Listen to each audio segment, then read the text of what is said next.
नमस्कार, निशानेबाज में आप सभी का स्वागत है। मैं हूं आपके साथ सिमरन मिश्रा।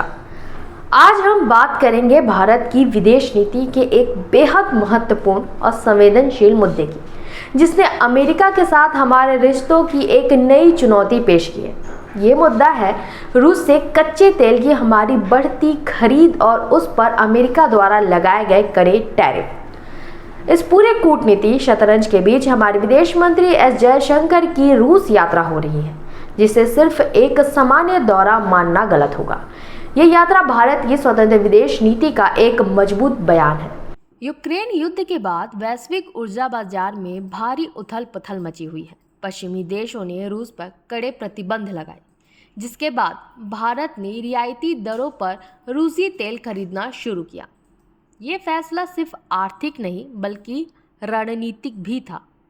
आंकड़ों पर गौर करें तो 2019 से 2020 में भारत के कुल तेल आयात के रूप में रूस का हिस्सा सिर्फ 1.7% था, जो 2024-25 में बढ़कर 35.1% हो गया। इस तरह रूस हमारा सबसे बड़ा तेल आपूर्तिकर्ता बन गया। ये दिखाता है कि भारत ने किस तरह अपने राष्ट्रीय हित को सर्वोपरि रखा। भारत की ये रणनीति अमेरिका को रास नहीं आई। हाल ही में अमेरिकी राष्ट्रपति डोनाल्ड ट्रंप ने एक सरकारी आदेश जारी कर भारतीय वस्तुओं पर 25% का अतिरिक्त शुल्क लगा दिया। इस एक कदम से भारत पर कुल शुल्क बढ़कर 50% हो गया। अमेरिका का यह कदम भारत को रूस से तेल खरीदने से रोकने का सीधा प्रयास माना गया। हालांकि भारत ने इस दबाव के आगे झुकने से इनकार कर दिया। हमारे विदेश मंत्रालय ने स्पष्ट किया कि भारत की ऊर्जा खरीद हमारे राष्ट्रीय जरूरतों और बाजार की गतिशीलता पर आधारित है, न कि किसी बाहरी दबाव पर। ये सिर्फ आर्थिक दबाव नहीं, अमेरिका भारत को ये संदेश देना चाहता है कि रूस के साथ उसके संबंध अमेरिका के लिए चिंता का विषय है। वे भारत को अपने खेमे में पूरी तरह से लाना चाहता है, खासकर चीन के बढ़ते दबाव को देखते हुए। लेकिन भारत ने हमेशा अपनी स्वतंत्र विदेश नीति का पालन किया है। ये एक कूटनीति शतरंज है जिसमें हर कदम सोच समझकर उठाया जा रहा है। इस पृष्ठभूमि में विदेश मंत्री जयशंकर की रूस यात्रा को देखा जा रहा है। ये यात्रा व्यापार, आर्थिक, वैज्ञानिक और सांस्कृतिक सहयोग पर भारत रूस अंतर सरकारी आयोग IRIGC टेक के 26वें सत्र की सह अध्यक्षता करने के लिए है। लेकिन इस यात्रा के कई और भी महत्वपूर्ण उद्देश्य हैं, जैसे कि ऊर्जा सुरक्षा।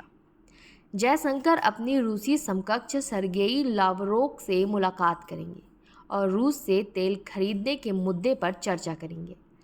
यह बैठक यह सुनिश्चित करेगी कि अमेरिकी टैरिफ के बावजूद हमारी ऊर्जा आपूर्ति निर्बाध रूप से जारी रहे। दूसरा, रणनीतिक साझेदारी को मजबूती। ये यात्रा दोनों देशों के बीच लंबे समय से चली आ रही है। विशेष और विशेषाधिकार प्राप्त रणनीतिक साझेदारी को और मजबूत करेगी। यह भारत की आत्मनिर्भरता और अपनी विदेश नीति के प्रति उसकी प्रतिबद्धता को भी दर्शाती है। तीसरा है द्विपक्षीय व्यापार को बढ़ावा। जयशंकर मॉस्को में भारत रूस बिजनेस फोरम को भी संबोधित करेंगे, जिससे दोनों देशों के बीच व्यापारिक संबंधों को नई गति मिलेगी। यह यात्रा हमारे राष्ट्रीय सुरक्षा सलाहकार अजीत डोभाल की हाल ही की रूस यात्रा के कुछ ही दिनों बाद हो रही है। ये दर्शाता है कि दोनों देश लगातार उच्च स्तरीय बातचीत बनाए हुए हैं। इस यात्रा में यूक्रेन विवाद पर भी चर्चा होने की संभावना है। भारत ने हमेशा इस मुद्दे पर बातचीत और कूटनीति का पक्ष लिया है। प्रधानमंत्री नरेंद्र मोदी ने पिछले साल पुतिन से मुलाकात के दौरान स्पष्ट कहा था कि आज का युग युद्ध का नहीं है। जयशंकर की यात्रा इस बात को एक बार फिर से दोहराएगी। ये दुनिया को ये संदेश देती है कि भारत एक जिम्मेदार और शांति प्रिय देश है, जो जटिल वैश्विक मुद्दों को सुलझाने में रचनात्मक भूमिका निभाना चाहता है। तो कुल मिलाकर एस जयशंकर की रूस यात्रा केवल एक औपचारिक दौरा नहीं, बल्कि एक महत्वपूर्ण कूटनीति पहल है। ये भारत की उस क्षमता को दर्शाती है कि वह किस तरह से जटिल वैश्विक परिस्थितियों में अपने राष्ट्रीय हितों की रक्षा कर सकता है और बड़ी शक्तियों के दबाव के बावजूद अपनी स्वतंत्र विदेश नीति पर कायम रह सकता है। फिलहाल इस खास पेशकश में इतना ही। बने रहे निशानेबाज के साथ। नमस्कार।